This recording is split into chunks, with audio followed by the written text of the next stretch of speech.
একটা মন্দির প্রতিষ্ঠা করলেন, দুদিন পরে লোকনাথ বাবার পুজো, কী বলবেন? আমার একটা স্বপ্ন পূরণ হলো। দীর্ঘ 25 বছর আগে আমি কঠিন রোগাক্রান্ত যখন হয়েছিলাম, তখন আমার এক বন্ধু বা বল্ল বন্ধু, সে আমার ওই বাড়ির সে বিছানার নিচে বাবা লোকনাথের ছবি রেখে এসেছিলেন। সভাপতি আমার মা ঠাকুর শ্যামকৃষ্ণের ভক্ত, মা সারদা মায়ের ভক্ত ছিলেন, তিনিও রেখে এসেছিলেন। আমি জ্ঞান ফিরতে তাদের দেখতে পেয়েছিলাম, 4 দিন পরে আমার জ্ঞান ফিরেছিল।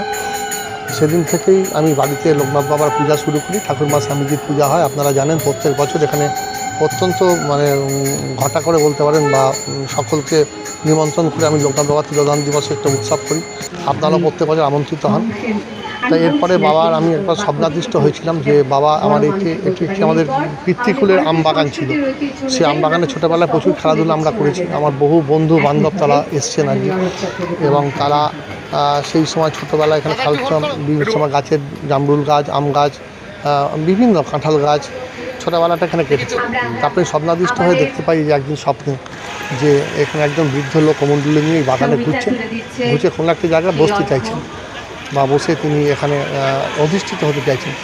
সেই স্বপ্নে সকালবেলা দেখলাম যে সেই বাবার মুখটা মনে করলাম, দেখলাম বাবা লোকনাথের মতোই তাকে একজন লাগছে। সেদিনই প্রায় 20-22 বছর আগেই প্রতিজ্ঞা করেছিলাম যে জীবনে আমি যদি কোনো দিন আমাকে সামর্থ্য দেয় প্রভু, এবং ধীরে ধীরে আমি সঞ্চয় করেছি, 17-18 বছর ধরে সঞ্চয় করেছি। সেই সঞ্চয় করে আমি, আপনারা সকলেই জানেন, আমি একটা পুরানো বাড়িতে থাকি, এবং সেই বাড়িতে এখনও পর্যন্ত প্রায় 100 বছরের পুরানো 12-14 পুরুষের ভিটে। সেখানে বলতে পারেন যে কোনো রকম আমার বাড়ির মধ্যে কোনো বৈভব নেই। এখনও লালমেজের ঘরে আমি থাকি। এখন আমার ছাদ দিয়ে জল পড়ে বলে আমাকে পিচচট লাগাতে হয়। কিন্তু এই জায়গাটা যখন চিহ্নিত করলাম, এবং আরও কিছু জায়গা আমার জ্যাঠামশাই এখান থেকে আমাকে দিলেন কিছুটা জায়গা, এবং একটা জায়গা যখন দেবস্থানের জন্য আমি যখন চিন্তা করেছিলাম যে এখানে প্রতিষ্ঠা করব বাবা লোকনাথকে, তখন সেই জমানো অর্থে আমাদের বাড়ির লোক, আমার পরিবারের লোক কেউ আমাকে বলেননি যে আমাকে একটা সুন্দর বাড়ি করে দিতে হবে এখানে, বা আমাদের বাড়ি নেই, আমরা আগে বাড়ি সুন্দর বানাই তারপর না ঠাকুরকে নিয়ে যাবো। সবাই একমত হলেন, এবং আমার বোন এখানে এসেছেন, আমার ভগ্নিপতি আছেন, সকলে পরিবারের দেখবেন নেম প্লেটে আমাদের সকলের নাম লেখা আছে, দুই দিকের, মানে আমার দিকে আমার বোনের দিকে। সঙ্গে সঙ্গে যাবতীয় যা করণীয় করে আমরা সঙ্গে সঙ্গে এই মন্দির 2 বছর আগে প্রায় শুরু করি। এই মন্দিরের উদ্বোধন হওয়ার কথা ছিল পূর্ণ অক্ষয় তৃতীয়ার দিন, কিন্তু অক্ষয় তৃতীয়ার দিন নির্বাচন থাকায় অনেকে আসতে পারবেন না, আমি নিজেও ব্যস্ত থাকবো। এই কারণে অক্ষয় তৃতীয়ার দিন মন্দির উদ্বোধন, সেই সময় আমাদের পুরোহিত সিদ্ধান্ত দেন যে বাবা লোকনাথের তিরোধান দিবসের আগের যে পূর্ণিমা হবে, সেই পূর্ণিমা তিথিতে এই মন্দির প্রতিষ্ঠিত করার জন্য বিধান দেন। সেই হিসাবে আজকে পূর্ণিমা তিথিতে সকাল থেকে প্রায় দেখেছেন 22-24 জন ব্রাহ্মণ পুরোহিত এসে বিভিন্নভাবে মন্দির প্রতিষ্ঠা, মূর্তি প্রতিষ্ঠা, চণ্ডীপাঠ থেকে আরম্ভ বিভিন্ন জপ তপ যা যা করণীয় সেগুলো সমস্ত কিছু সকাল থেকে ঘটেছে, এবং সেখানে মন্দির প্রতিষ্ঠিত হয়েছে। জনগণের জন্য মন্দির উন্মুক্ত হয়েছে। এখানে ঠাকুর শ্রী লোকনাথ ব্রহ্মচারী, তার সঙ্গে ঠাকুরমা সেখানে প্রতিষ্ঠিত হয়েছেন। তার সাথে সাথে পবননন্দন হনুমান প্রতিষ্ঠিত হয়েছেন, দেবাদিদেব মহাদেব প্রতিষ্ঠিত হয়েছেন। এবং আপনারা অনেকেই জানেন আমার গুরু ছিলেন গড়িয়া বাবা, তিনি গত মাসে স্বর্গলোকে গমন করেছেন, এবং আমি তার খুবই প্রিয় ছিলাম। তার ইচ্ছাও ছিল যে এখানে এসে থাকবেন বলে, তার জন্য একটি ছোটো ঘরও আমি বানিয়েছিলাম। সেই ঘরটি তিনি থাকতে পারলেন না, গত মাসে তিনি চলে গেলেন, স্বর্গলোকে চলে গেছেন। নর্মদা নদীর তীরে তার সমাধি হয়েছে সেখানে।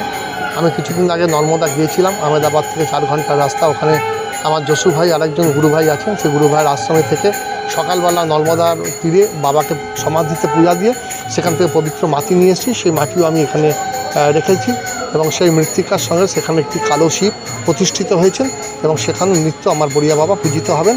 এই তার সমাধি ক্ষেত্রে তার যারা ভক্ত তারাও আসবেন, এবং আগামী দিনে যশু ভাই থেকে আরম্ভ করে তার যারা আছেন, রাজারাপ্পায় তার আশ্রম আছে, বীরভূমে তার আশ্রম আছে, ভুজে তার আশ্রম আছে, হিমালয় আশ্রম আছে, সমস্ত দিকের ভক্তরা এখানে আসবেন, এবং তারা এখানে যে একটা অতিথি আবাস করা হয়েছে সেখানে রাত্রিবাস করবেন, তারাও এখানে আসবেন।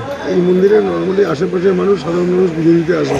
হ্যাঁ, প্রত্যেক দিন সকাল বিকাল নিয়মিত মন্দির খোলা থাকবে, নিয়মিত মন্দিরের এখানে পুরোহিত থাকবেন, এবং রেগুলার মানুষ পূজা দেবেন, এবং আস্তে আস্তে এখানে দাতব্য চিকিৎসালয় থেকে আরম্ভ করে জনসেবামূলক কাজগুলো যেগুলো আমাদের আছে, মূলত চণ্ডীতলা প্রকৃতির কাজ অনেকটাই এখানে স্থানান্তরিত হবে আগামী।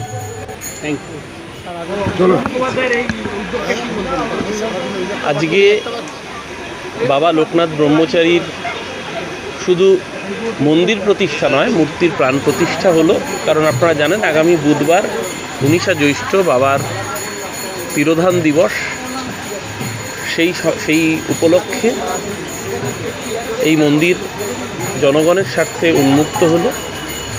অসংখ্য মানুষ এসছেন এবং বিশেষ করে আগামী বুধবার আরও বেশি মানুষ আসবেন তাদের অন্তরের ভক্তি শ্রদ্ধা নিবেদন করতে। এবং সুবীর চিরকালই আর্তের পাশে দাঁড়িয়ে ওর চণ্ডীতলা প্রকৃতি মানুষের জন্য কাজ করে।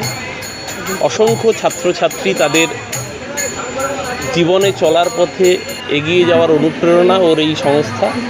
তার সাথে সাথে এইখানে এত সুন্দর অপরূপ এই মন্দির।